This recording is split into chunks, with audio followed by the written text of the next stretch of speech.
बच्चों, आप लोग को पीछे में वीडियो में लवणों के बारे में बताया गया था। लवण बनाने की विधि, लवण की परिभाषा, लवणों के प्रकार नहीं, और लवणों को जो प्रकार बताया गया था, अम्लीय लवण, क्षारीय लवण, उदासीन। हम पीएच मान से भी उसको अम्लीय, क्षारीय, उदासीन भी बता सकते थे कि जिस लवण का पीएच मान 7 होगा उदासीन लवण, जिस लवण का पीएच मान 7 से अधिक होगा क्षारीय लवण, जिस लवण का पीएच मान 7 से कम होगा अम्लीय लवण। ये तो था। और भी एक मैंने बताया गया था कि जब प्रबल अम्ल होगा और दुर्बल क्षार होगा तो अम्लीय लवण होगा, जब प्रबल क्षार होगा दुर्बल अम्ल होगा तो क्षारीय लवण होगा, है ना। और जब दोनों प्रबल होगा तो उदासीन लवण होगा। और विद्यार्थी, मैंने बताया था कि यदि दोनों दुर्बल हो, अम्ल और क्षार, तो उसके बीच कोई लवण का निर्माण नहीं होगा। तो ये बता दिया गया था। इसके बाद भी और आपको बताया गया था विद्यार्थी कि अम्ल और क्षार के बीच अभिक्रिया होने से लवण का जो निर्माण होती है विद्यार्थी, उसके बारे में बताना था, वो नहीं बताया गया था। और लवण के उपयोग के बारे में नहीं बताया गया था। आइए मैं आपको लवण के उपयोग के बारे में बताते हैं। लवण का उपयोग घरेलू और औद्योगिक दोनों उपयोग के बारे में जानिए। घरेलू उपयोग और औद्योगिक उपयोग। खाना बनाने में आप लोग को पीछे भी बताया गया था कि लवण का रूप में हमें क्या, नमक का इस्तेमाल कर रहे हैं, है ना। तो लवण जो हम खाना बनाते हैं, नमक जिसको कहते हैं, वह भी लवण है जिसका उपयोग खाना बनाने में किया जाता है। अभी हम तो पर्सनली लवण का उपयोग में पढ़ रहे हैं, तब यदि नमक का उपयोग भी पढ़ेंगे तो ये चीज लिखाना पड़ेगा, है ना। खाना बनाने में, साबुन बनाने में, खाने वाला सोडा बनाने में, धोबन वाला सोडा बनाने में, कांच उद्योग में, और जो कलर से छपाई होता है, प्रिंट होती है, उस कलर को भी बनाने में भी लवणों का उपयोग किया जाता है। बारूद बनाने में भी लवण का उपयोग किया जाता है। तो ये घरेलू उपयोग से लेकर करके, है, हिमकारी मिश्रण तैयार करने में, मतलब बर्फ को सिल्ली बनाने में भी इसका उपयोग किया जाता है विद्यार्थी जी। लवण का उपयोग घरेलू के रूप में ले लीजिए तो अचार वगैरह बनाने में भी किया जाता है। नमक का उपयोग, तो नमक भी एक लवण है। तो ये लवण का उपयोग हो गया।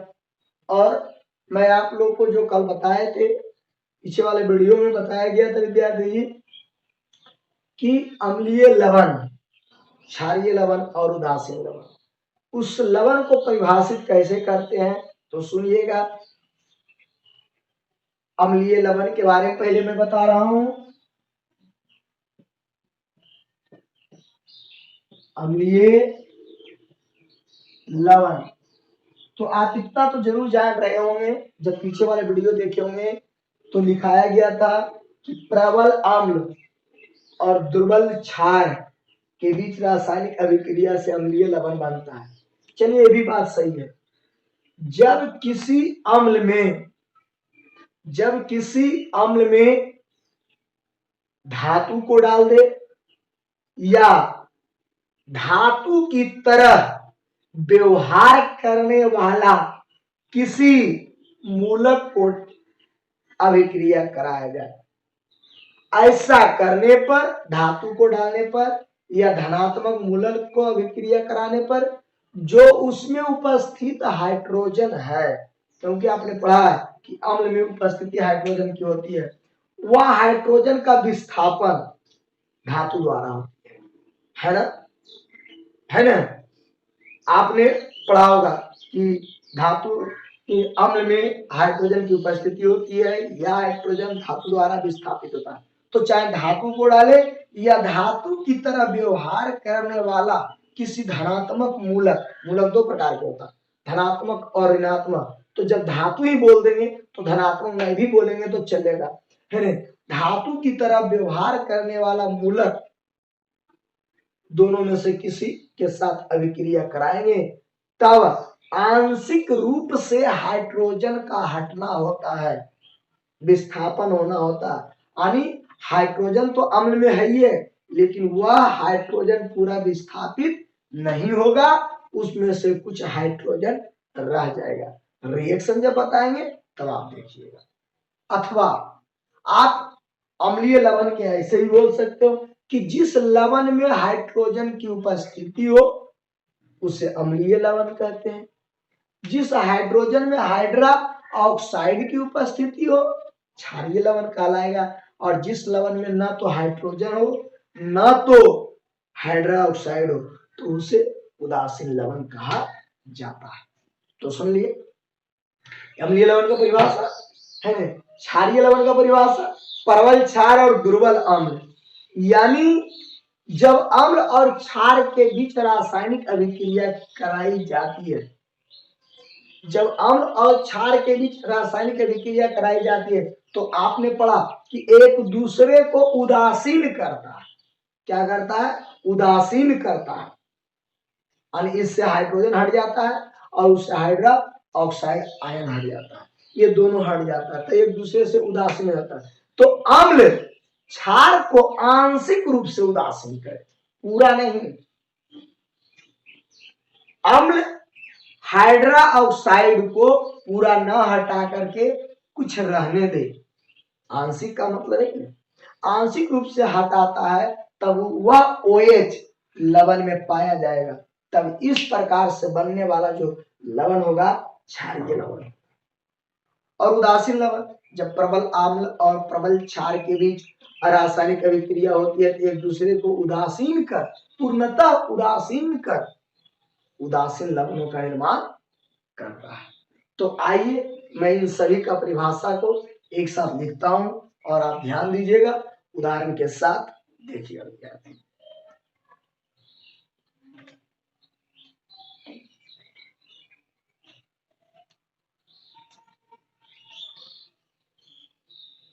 क्वेश्चन,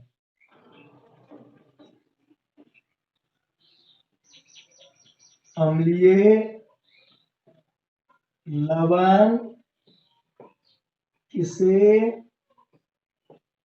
कहते हैं? उदाहरण समीकरण के साथ उदाहरण हो। आपका जवाब होगा राजा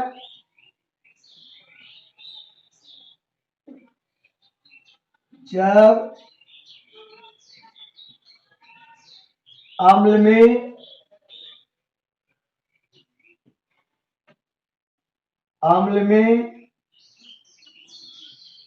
धातु या धातु की तरह व्यवहार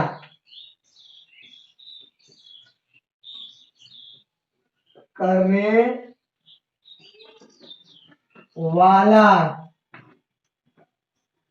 मूलक, जब अम्ल में धातु या धातु की तरह व्यवहार करने वाला मूलक के साथ अभिक्रिया से हाइड्रोजन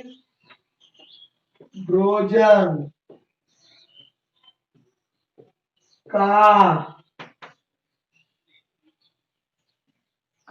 आंशिक विस्थापन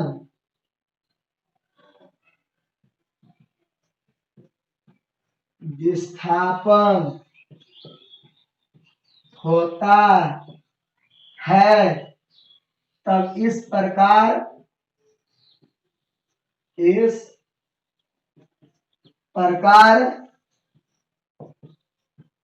बनने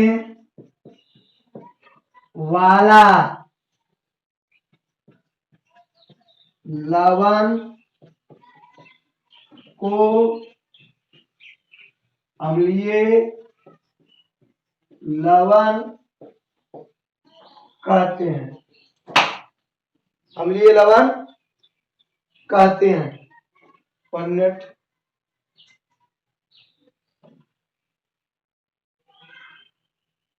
तो विद्यार्थी जी आपके सामने ऊपर में लिखा गया है कि जब अम्ल में धातु डालेंगे या धातु की तरह व्यवहार करने वाला कोई मूलक को डालेंगे तब उसमें उपस्थित हाइड्रोजन को आंशिक रूप से क्या करेगा, हटाएगा, विस्थापित करेगा।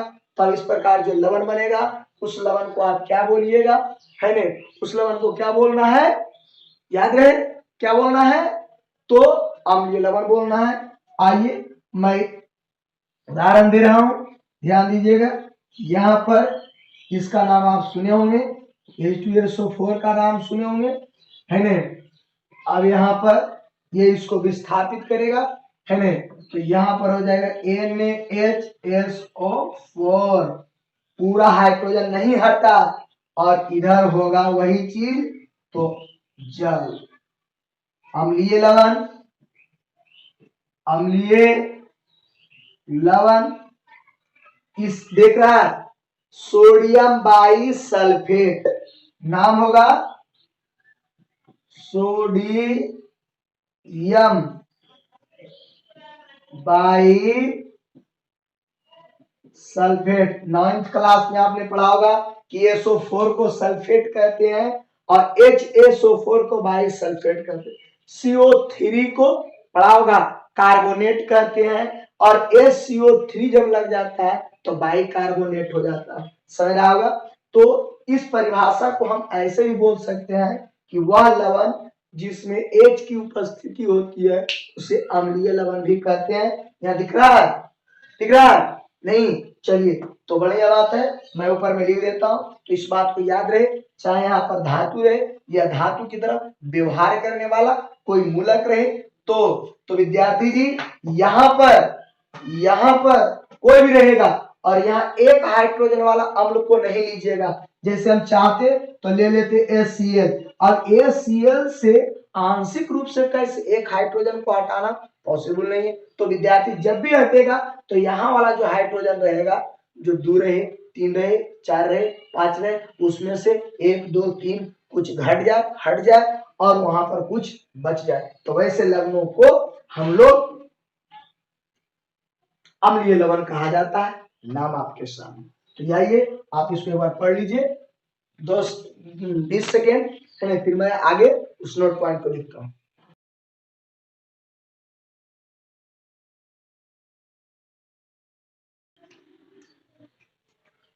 नोट देखिएगा, जिस लवण में हाइड्रोजन ब्रैकेट में H होगा वह अम्लीय लवण होगा।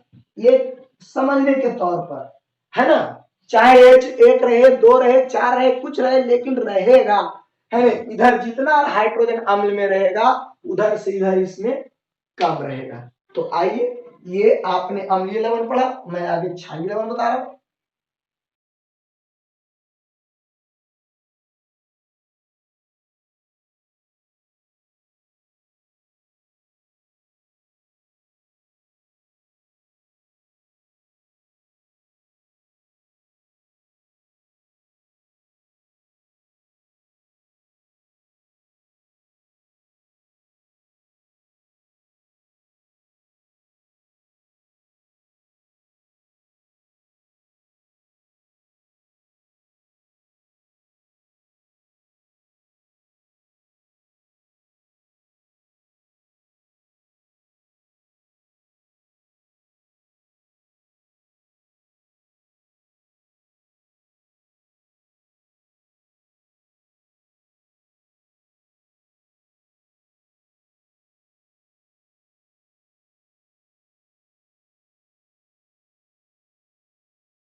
क्योंकि विद्यार्थी देखिए आगे, तो जब अम्ल से हाइड्रोजन का हटना धातु द्वारा हो या धातु की तरह व्यवहार करने वाला मूलक के द्वारा हो और पूरा हाइड्रोजन न हटे, तो इस प्रकार से जो क्या बनेगा, लवण बनेगा, उस लवण को आप क्या बोलिएगा, अम्लीय लवण कहिएगा।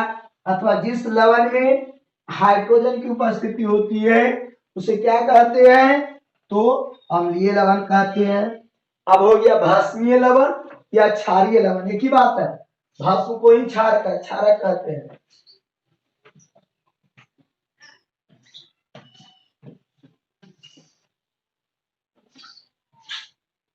देखिए विद्यार्थी, क्वेश्चन है भस्मीय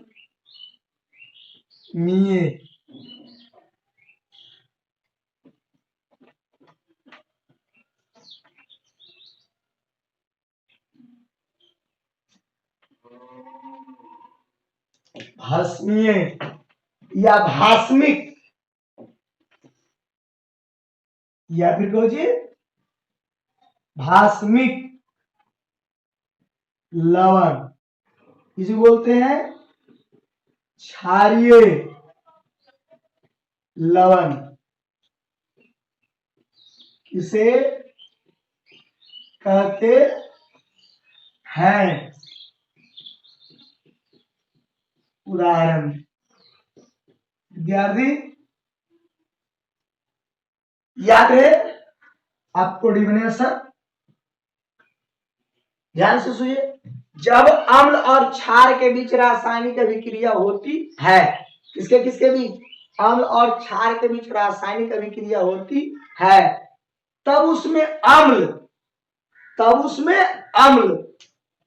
जो होगा वह क्षारक को भस्म को आंशिक रूप से उदासीन करे।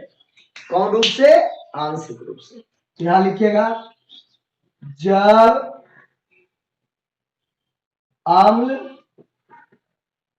और क्षार के बीच रासायनिक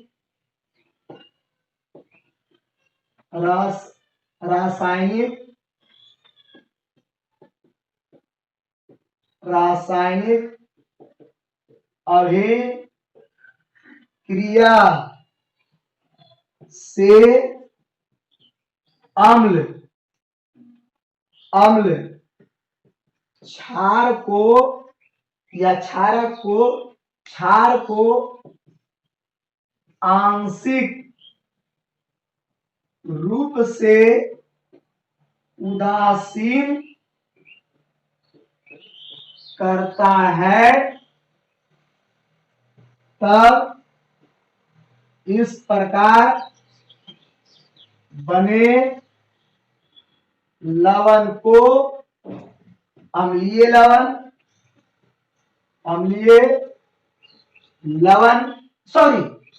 इस लवण को भास्मीय यानी भास्मिक लवण या क्षारीय लवण कहते हैं। अथवा क्या जी, जिस लवण में OH रहता है उसे क्षारीय लवण कहते हैं। देखिए विद्यार्थी जी, जिस लवण में OH रहेगा उससे क्या कहिएगा, क्षारीय। ये मोटी मोटी शब्दों में हो गया है, आपको बिल्कुल कंठस्थ रखने के लिए है। ऐसे याद रहे कि जब अम्ल और क्षार के बीच रासायनिक अभिक्रिया हो तो अम्ल जो हो उसको आंशिक रूप से उदासीन करे। एक दूसरे को कितना उदासीन करना चाहिए, आंशिक रूप से। आंशिक रूप से करने से OH उपस्थित रह जाएगा। अनुपस्थिति जब किसी अम्ल में OH हो तो उसे क्या कहेंगे, क्षारीय लवण कहेंगे। आइए, बहुत जाना माना अम्ल है नहीं। और ये ध्यान दीजिएगा, मामू मैग्नीशियम वाला का बारे में बताए थे, इसके बीच अभिक्रिया करेगा तो MgOH ब्रैकेट में और ये Cl है ना, और प्लस H2O। तो यही हो गया विद्यार्थी जी क्षारीय लवण। क्षारीय लवण बैलेंस कर लीजिएगा, यदि बैलेंस ना रहे तो बैलेंस करना आपका काम है, ध्यान दीजिएगा, है ना।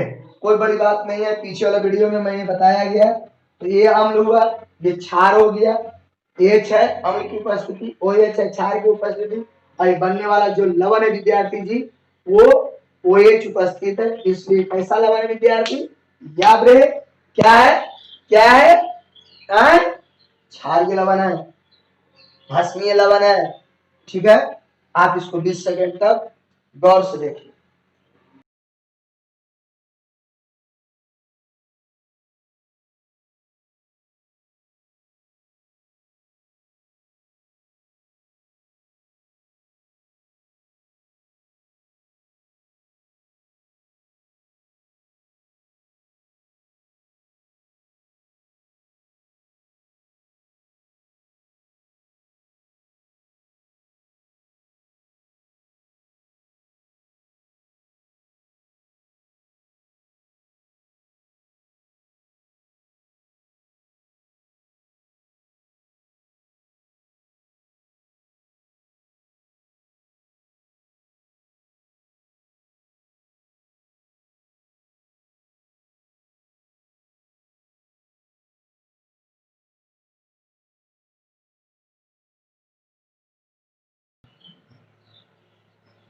देखिए विद्यार्थी, उदासीन लवण है ना, उदासीनीकरण अभिक्रिया आप लोग केमिकल रिएक्शन में पढ़ा था कि जब अम्ल और क्षार के बीच रासायनिक अभिक्रिया होती है तब एक दूसरे को उदासीन कर जो लवण बनता है उस लवण को कौन सी लवण कहेंगे, उदासीन लवण। अथवा जब धातु और अधातु को एक साथ मिलाकर गर्म किया जाता है तो इस प्रकार बनने वाले लवण को उदासीन लवण कहते हैं। दोनों में से कोई परिभाषा दे सकते हैं, है ना। क्वेश्चन क्या है विद्यार्थी, उदासीन लवण किसे कहते हैं, ठीक है, उदाहरण दे। ठीक है विद्यार्थी, तो ये आंसर में होगा विद्यार्थी क्या जी, जब प्रबल अम्ल और प्रबल क्षार के बीच अभिक्रिया से एक दूसरे को उदासीन करता, अभिक्रिया से बनने वाले, छोटा कर दिया, लवण को उदासीन लवण कहते हैं।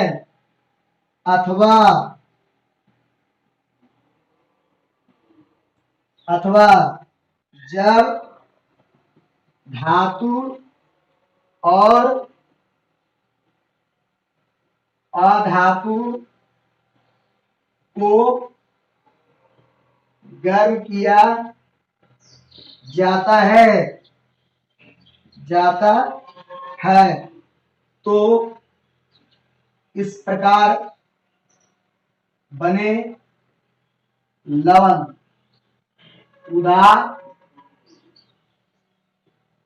उदासीन लवण कहलाता है। लवण है, उदाहरण पहले भी मैंने दिया, Cl2 गर्म करना है, NaCl है ना, 2 से बैलेंस कर देंगे, 2 से एक और देते हैं, धातु धातु के साथ दे रहे हैं, और एक मैं इसके बारे में देता हूं, देख लीजिए विद्यार्थी, इसका ACL बहुत जाने माने हैं, कई एक बार इसने पढ़ा, इधर भी बनेगा यही, यह लवण और जल।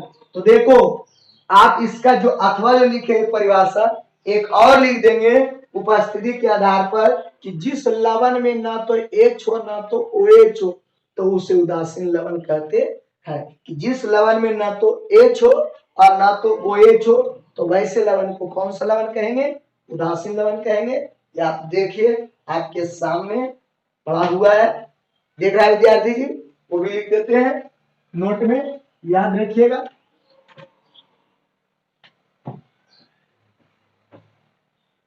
याद रखें है, याद रखें जिस सॉरी साफ से जिस लवण में ना H और ना OH होता है उसे उदासीन लवण कहते हैं। आराम से आप ध्यान दीजिए विद्यार्थी जी। तो H रहेगा अम्लीय लवण, OH रहेगा क्षारीय लवण, दोनों में से कोई नहीं रहेगा उदासीन लवण। समझ रहे बात? अब मैं लवण का घरेलू और औद्योगिक उपयोग लिखाते हैं, ध्यान से लिखते चलिए, सुनते चलिए।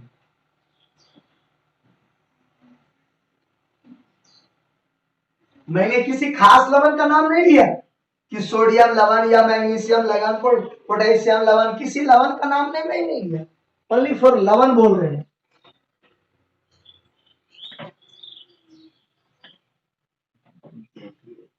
क्वेश्चन बहुत चर्चित क्वेश्चन है,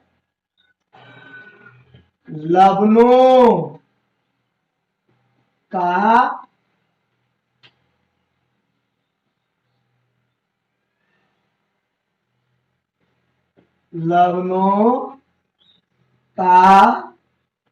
उपयोग को लिखें। देखिए यहाँ पर लवण का जो उपयोग लिख रहे हैं घरेलू और औद्योगिक दोनों। औद्योगिक में आपको तो पता चल जाएगा, जिसको हम बेच बाच कर करके मुद्रा पैसा अर्जित करते हैं, उद्योग चलाते हैं, अपना कल कारखाने चलते हैं, बिजनेस चलाते हैं, वो हो गया उद्योग। अब खाना बनाना ये भी उद्योगपति है, ये तो आप जानते होंगे, ये घरेलू उपयोग है। अचार बनाना घरेलू उपयोग है। तो विद्यार्थी जी घरेलू उपयोग और औद्योगिक उपयोग आप खुद पहचान जाएंगे। आप यहाँ पर आंसर देखिए, लवणों पॉइंट में लिखेंगे इसलिए निम्नलिखित कर देंगे, लवणों का निम्नलिखित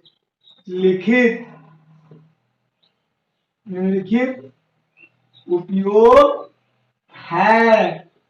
ठीक है, पहला खाना बनाने में। अब रह गई बात की कौन सी खाना बनाने में, तो जितने भी आपको पता होगा कि लवण किसमें डालेंगे, नमक किसमें डालेंगे, है ना, नमक उपयोग होने वाले खाना में जिस प्रयोग होगा वही आपको लवण होगा विद्यार्थी। दूसरा चलिए पानी आ रहा है, अचार बनाने में। तीसरा हिमकारी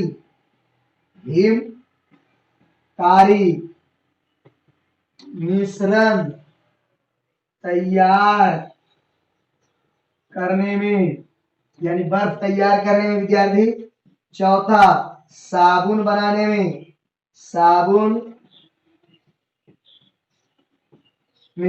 औद्योगिक है। पांचवा खाने वाला सोडा,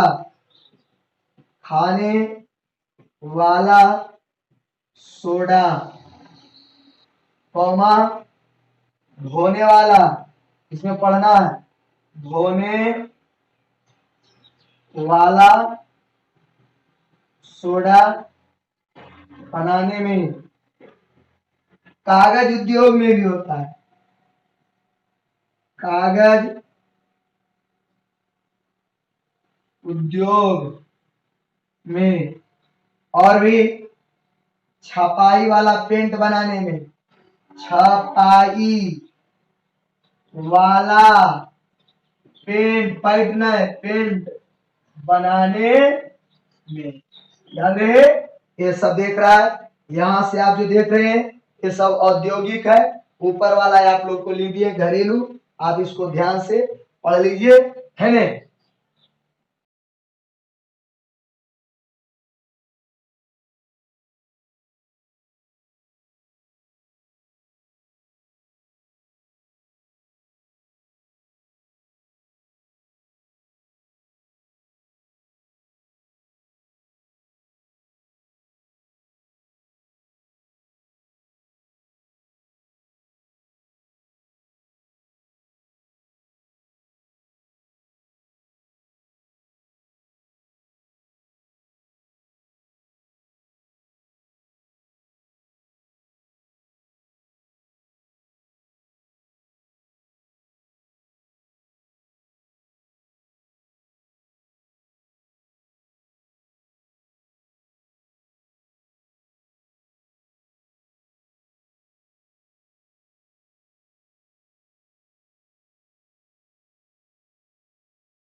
देखिए विद्यार्थी जी, अब हम आइए आप लोग को नए चीजों के बारे में बताते हैं, नया यहाँ के लिए, लेकिन आप इससे बहुत छोटे उम्र से परिचित हैं, बहुत छोटे से जान रहे हैं, लेकिन उसके बारे में आज किताबी भाषा के रूप में हम जानने के प्रयास करेंगे। देखिए, अब सेंधा नमक, सेंधा नमक, काला नमक, आयोडीन युक्त नमक, आयोडीन युक्त नमक, ये सब जानते हैं नहीं। सेंधा नमक जो हिंदू धर्म से संबंधित होंगे और जिनको घर में छठी पर्व होता है उनके घरों में तो ये नमक बहुत चर्चित है, इसी नमक का इस्तेमाल किया जाता है। काला नमक, लोग इसको देहाती भाषा में बिटनून कहते हैं, बिटनून, ये बिटुमिनस, आप पढ़िएगा बिटुमिनस का नाम, जो कोयला, समझ रहा, बिटुमिनस कोयला के बारे में हम पढ़ाएंगे। यह भी एक खनिज है, काला नमक भी एक क्या है, खनिज है। आयोडीन युक्त नमक, आज के डेट में यह नमक बहुत ज्यादा इस्तेमाल करते हैं हम लोग, बहुत कंपनी, अब जितने भी नमक है सभी आयोडीन युक्त है लगभग, कुछ में कम है, कुछ में नए प्रकार का पोषक तत्व मिले होते हैं जो बाजार में काफी मूल्य में मिलता है। आप बाजार में बहुत प्रकार का नमक 10 रुपए पैकेट भी खरीदते हो, तो 15 रुपए पैकेट भी खरीदते हो, 20 रुपए पैकेट भी खरीदते हो, 25 रुपए पैकेट भी खरीदते हो, 30 रुपए पैकेट भी खरीदते हैं, आपके पैकेट में जो पैसा हो उसके अनुसार खरीदते हैं। लेकिन सभी नमकों में जो पैकिंग है 1, 2, 4 केजी वाला जो मिलते हैं लगभग में आयोडीन होता है, लेकिन जो ज्यादा महंगा है उसमें तो जरूर कुछ अलग से होगा। जब अलग से नहीं है और अलग से वो काम भी कर रहा तभी उसमें अलग से दाम है, काम है तब दाम है, ये नहीं कि केवल नाम है, नाम काम पर बनता है। इसलिए विद्यार्थी जी आइए मैं इन सभी के बारे में बताता हूं। सेंधा नमक, काला नमक, ये दोनों पहले खनिज युक्त नमक है। इसमें जो अवांछनीय पदार्थ, मतलब अवांछनीय का पदार्थ का मतलब कि नमक के अलावे, नमक के अतिरिक्त जो पदार्थ इसमें और साइड से मिला हुआ है वैसे पदार्थ को अवांछनीय पदार्थ कहते हैं। ऐसे तो जब खनिज पढ़ाएंगे तो जो मिट्टी, कंकड़, पत्थर, बालू है, ये सभी को वहां पर रेत, ये सब जो है, ये सभी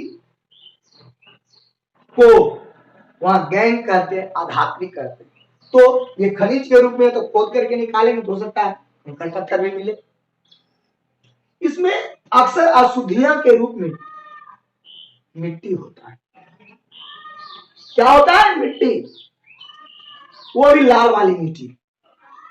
इसलिए हल्का सा इसका रंग भूरा होता है, सेंधा नमक का, और इसी से तैयार किया जाता है। आप जानते हैं विद्यार्थी, अपने देश के अंतर्गत नमक की जो प्राप्ति है, मैं अपने देश के बता रहा हूं, समुद्र से किया जाता है। समुद्र में जब चंद्रमा और सूर्य के गुरुत्वाकर्षण बल लगता है तब उसमें ज्वार उठती है, लहरें उठती है। उस ज्वार और लहरें जब एक दूसरे से टकराती है, एक लहर दूसरे लहरों से टकराती है, तब फेन उत्पन्न होता है। क्या उत्पन्न होता है? फेन। और समुद्र में अटम सदैव हलचल रहता है। इस हलचल से द्रव में कंपन, विक्षोभ उत्पन्न होती है, जिससे वह फेन किनारे में आकर एकत्रित होता है, जमा होता है। जब सूर्य का प्रकाश इस फेन पर पड़ता है तब जल के अणु बाष्प बनकर के उड़ जाता है और ठोस रूप में अशुद्ध नमक प्राप्त होता है। अब आप जानते हैं कि नमक जल में विलेय पदार्थ है, फिर से इसे साफ जल में धोया जाता है, घुल जाता है, फिल्टरेशन किया जाता है, यानी उसको सफाई की जाती है, छाना जाता है, और फिर उससे नमक तैयार की जाती है। नमक तैयार करने के बाद उसमें बाहर से रासायनिक पदार्थ डाला जाता है आयोडीन युक्त नमक बनाने के लिए। पोटेशियम आयोडाइड, कैल्शियम आयोडाइड, नमक में बहुत ऐसे पोषक तत्व मिलाए जाते हैं जो हमारे शरीर के अंदर वो लाभ होता है। आपको यहां से क्वेश्चन बराबर आते रहता है बोर्ड में, ध्यान से सुनिएगा। आयोडीन युक्त नमक, जो आयोडीन है इसकी जब कमी होती है हमारे बॉडी के अंदर, शरीर के अंदर, तो घेंघा नामक रोग, अंग्रेजी में ग्वाइटर बीमारी कहा जाता है। विद्यार्थी, इस आयोडीन युक्त नमक का ही इस्तेमाल करें तो बेहद सुंदर है। और लगभग सभी नमकों में वर्तमान में आयोडीन की मात्रा है, लेकिन जो महंगे नमक है उसमें आयोडीन के अलावे कई एक ऐसे पोषक तत्व है जो हमारे शरीर के लिए लाभदायक है। अतः कुछ पैसों के लिए हम सस्ते नमक को खरीदते हैं, जिससे इस्तेमाल तो कर लेते हैं, लेकिन उसका जब बुरा प्रभाव पड़ता है तो पता चलता है। कोई भी सामान हम लोग ज्यादा मूल्य लगा करके बहुत अच्छा नहीं खरीदते, ज्यादा मूल्य लगा करके बहुत अच्छा नहीं खरीदते, कम ही मूल्य लगा करके बहुत अच्छा खरीदते हैं। फॉर एग्जाम्पल, 100 रुपया में आयोडीन नमक दे रहा है, ध्यान दीजिएगा, 100 रुपया में आयोडीन नमक दे रहा है, लेकिन 90 रुपया में बिना आयोडीन वाला दे रहा है। समझ रहे बात? तो मेरे 100 रुपये लगा रहे हैं तो आयोडीन मिल रहा है, और 90 रुपये लगा रहे हैं तो आयोडीन नहीं मिल रहा। कै रुपया के चलते आप बिना आयोडीन युक्त नमक खाए तो 10 रुपया के चलते, 10 रुपये में ये लो क्वालिटी हो गया विद्यार्थी, और ये 10 रुपया में हाई क्वालिटी हो गया। तो बहुत कम दाम लगा करके हम लोग अच्छे चीज खरीदते हैं। आप बाजार से आप स्टूडेंट है, कई बार सब्जी भी लाने के लिए जाते होंगे, बहुत ऐसी चीज आपने बाल्टी को लाने के लिए गया, तो 220 रुपया में 220 रुपया में आपको बाल्टी मिला। बोला फर्स्ट क्लास का प्लास्टिक है, ताप दृढ़ प्लास्टिक है, बहुत अच्छे, आपको उलट पुलट सही करके दिया। लेकिन बोला ये भाई ये बाल्टी में दूसरा बाल्टी दिखाइए, तो ये बोलेगा 250 रुपया इसका दाम है। इस बाल्टी आपने जो खरीद रहा था या ले लिया वो 220 रुपया में लिया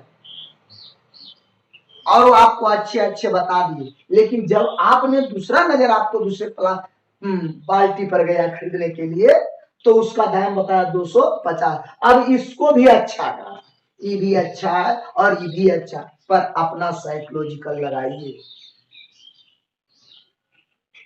हर पल ये नहीं होता है कि दाम बहुत दे देंगे अच्छे सामान मिल जाएगा, लेकिन ये जरूर होता है कि अच्छा दाम लगेगा तभी अच्छा मिलेगा। तो विद्यार्थी जी, आप इससे इस बाल्टी को 30 रुपया कम लगा तो आपको सेकेंड क्लास वाला प्लास्टिक मिला। वो तो बोल ही रहा है अच्छा, सेकेंड क्लास वाला प्लास्टिक मिला, और 30 रुपया और ज्यादा लग गया तो फर्स्ट क्लास वाला प्लास्टिक मिला। अतः 30 रुपया के चलते आपका सामान खराब है और 30 रुपया के चलते आपको अच्छा सामान, आप इमरजेंसी पीरियड में नहीं होने के पीरियड में इसे खरीदें, लेकिन है तब 30 रुपया के अंतर ना करें और अच्छी चीजों को खरीदें। और जिसमें खास करके आपका सेहत वाली बात है, आपका शरीर से रिलेटेड है तो बहुत जरूरी है कि अच्छे से अच्छे, क्योंकि शरीर का क्या मोल है, कितना मोल है, इसका वर्णन अभी तक किसी बुकों में नहीं किया गया, किसी महात्माओं ने नहीं बताया है, किसी बहुत चर्चित व्यक्तियों ने नहीं बताया कि शरीर का क्या मोल है। ये अनमोल धन है जिसका कोई बोली भी नहीं है और ना तो कोई मोल है, इसलिए इसे बेहद सुंदर तरीके से सजा कर रखें, बना कर रखें। तो हम लोग आयोडीन एक नमक पर बहुत चर्चा किए, इसलिए किए हम लोग इतना चर्चा विद्यार्थी जी, क्योंकि हमारे भोजन जो है ज्यादा करके हम लोग अक्सर कर करके नमकीन भोजन को ज्यादा श्रेय देते हैं। ये क्वेश्चन आपको मैं पूछ रहा हूं और इसका जवाब लिख करके भेजना है ना? ध्यान से सुनिएगा, क्वेश्चन पूछ रहा हूं, ध्यान से सुनिएगा। आप नमक वाला खाद्य वस्तुएं, खाने वाला वस्तु, चाहे वो सब्जी हो, चाहे वो दाल हो, चाहे वो चिकन हो, चाहे वो मटन हो, जो भी आपका जो पसंदीदा हो, नमक डाल करके यदि उसको बनाते हैं और खाते हैं तब हमारे शरीर के अंदर ऊर्जा क्या मिलती है, और यदि चीनी से बना हुआ खाते हैं तो हमारे शरीर की ऊर्जा क्या मिलती है। दोनों में ऊर्जा, मैं नापने की बात नहीं कर रहा हूं, आप अपने बॉडी के अंदर फील करते हैं उसके बारे में मैं पूछ रहा हूं कि यदि एक नमक वाले खाद्य वस्तु को खाते हैं और एक चीनी वाले खाद्य वस्तु को खा रहे हैं, मीठा भोजन और एक नमकीन भोजन, दोनों में ज्यादा मात्रा में सेवन कब तक और क्यों करते हैं। ज्यादा कर करके आपको एक दिन मीठा मिल जाएगा, बहुत अच्छी बात है, 100, 200, 400, 1000 में कुछ ऐसे लोग होते हैं जो मीठा ही ज्यादा पसंद है। मैं इन अपवादों का कोई वर्णन नहीं करते, बहुत ऐसे है कि पूरा बाल्टी रसगुल्ला खा जाता, मैं इसकी बात नहीं कर रहा। आप कभी कलाल कोई नवरात्रा करते हैं, नवरात्रि करते हैं या कोई अन्य पर्व करते हैं और फास्टिंग में रहते हैं, आपको कहा जाता है आप फल खाइए, केवल फल खाइए। पहला दिन तो लगेगा यह क्या चीज है, हमने फल खाकर एकदम तंदुरुस्त, पहला दिन आप खा लिए, दूसरा दिन आपको इच्छा नहीं करेगा, तीसरा दिन बॉडी के अंदर लगेगा ऊर्जा खत्म हो रहा, जबकि उसमें सारे चीज मिल रहे हैं, केवल नमक नहीं मिल रहा। तो इस क्वेश्चन को जवाब आपको ढूंढ के बताना है कि तत्काल ऊर्जा, जबकि मैं एक बात और बायोलॉजी को बता रहा हूं, हमारे शरीर के अंदर ग्लूकोज के टूटने से ऊर्जा बनता है, लेकिन यदि नमकीन भोजन खाते हैं तब हमारे शरीर में अत्यधिक ऊर्जावान क्यों लगता है, जबकि चीनी वाला भोजन खाने पर अत्यधिक ऊर्जावान वाला शरीर के अंदर महसूस नहीं होता। मैं महसूस का बात कर रहा हूं, समझ रहे हो आपको? इसका जवाब लिख के भेजना है कि क्यों नमक में अत्यधिक ऊर्जा क्यों है और चीनी वाले भोजन में अत्यधिक ऊर्जा नहीं है, बल्कि बहुत बहुत कम है। समझ रहे बात को? तो आज की वीडियो में इतना ही, फिर हम लोग इसी चैनल के साथ इसी वक्त में मिलेंगे। फिलहाल के लिए सभी बच्चों को धन्यवाद और चैनल की ओर से सभी को जय हिंद।